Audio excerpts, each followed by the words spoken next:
force de s'observer par les fenêtres et de recueillir les récits de leur personnel, ils connaissent les habitudes des uns et des autres, leurs manies, leurs secrets aussi. Leur maison de vacances se situe dans les lieux clos et privilégiés.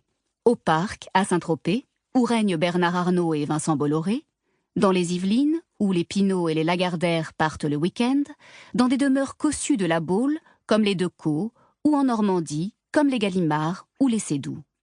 Ils fréquentent les mêmes lieux, et leurs enfants sont souvent scolarisés dans les mêmes établissements. On inscrit les rejetons à Saint-Louis de Gonzague, cet établissement catholique que les initiés appellent Franklin, ou à Saint-Jean-de-Passy, dans le même arrondissement. Jeunes, ils iront ensuite dans les mêmes fêtes, seront invités dans les mêmes rallyes et danseront dans les mêmes boîtes de nuit de l'Ouest parisien. Les patrons, ayant le souci de transmettre, craignent plus que tout les mésalliances. Ce n'est ainsi pas tout à fait un hasard si Yannick Bolloré a épousé une fille Bouygues. La femme de Pierre Peugeot est une Sédoux, cousine germaine de Jérôme, Nicolas et Michel. Et si l'on ne s'épouse pas, on se fréquente et on travaille ensemble. La décoratrice des magasins Hermès, Réna Dumas, épouse du PDG de l'époque, Jean-Louis Dumas, a refait l'intérieur de l'avion de François Pinault. Au sein des conseils d'administration de certaines familles, il peut arriver que l'on trouve d'autres héritiers. Sophie Bellon et Alexandre Ricard sont ainsi entrés dans celui de L'Oréal. Je pensais qu'ils auraient des points communs, explique Jean-Paul Agon à l'initiative de cette cooptation. Il avait aussi fait entrer Axel Dumas, le PDG d'Hermès, avant que celui-ci ne lance à son tour une marque de cosmétiques, ce qui a rendu sa présence incompatible.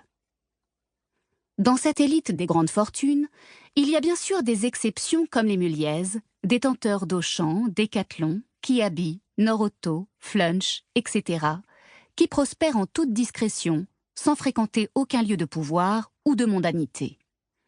Nul ne connaît leur nom et leur visage.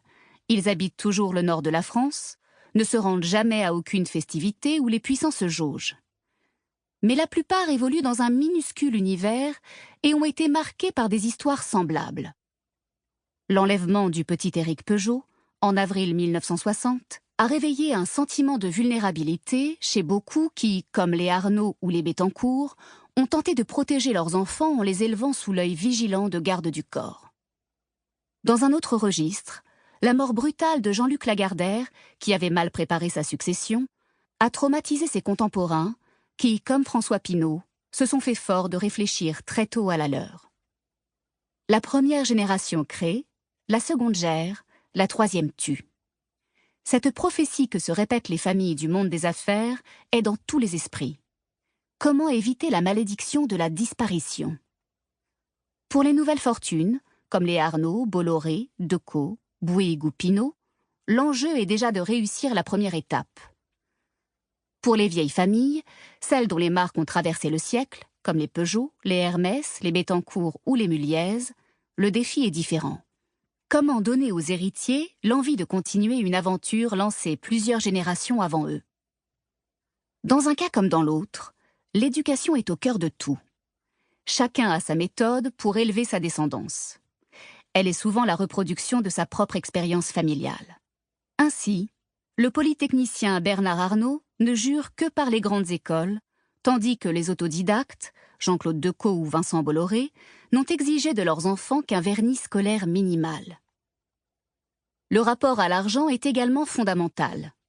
Si Arnaud Lagardère ne s'est jamais rien vu refuser par son père, qui compensait son absence par des cadeaux et un train de vie luxueux, d'autres familles comme les Muliez, les Decaux ou les Bettencourt veillent à ce que leur progéniture garde le sens et la mesure de l'argent. Certaines transmissions font figure d'exemple. Les Decaux, les Hermès, les Pinault ou les Muliez ont chacun à leur façon remporté leur pari.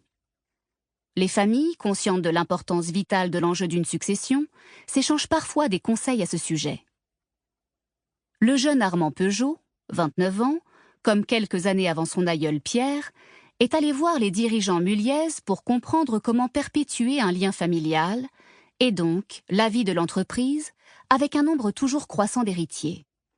Il a retenu de sa rencontre un constat en forme d'avertissement. Les non-dits entraînent les maladies et les maladies entraînent les malédictions. En bref, Il est vital de se... Pour continuer à écouter ce livre audio gratuitement, cliquez sur le lien dans la description et vous pourrez l'écouter en entier sans frais grâce à l'essai de 30 jours d'Audible.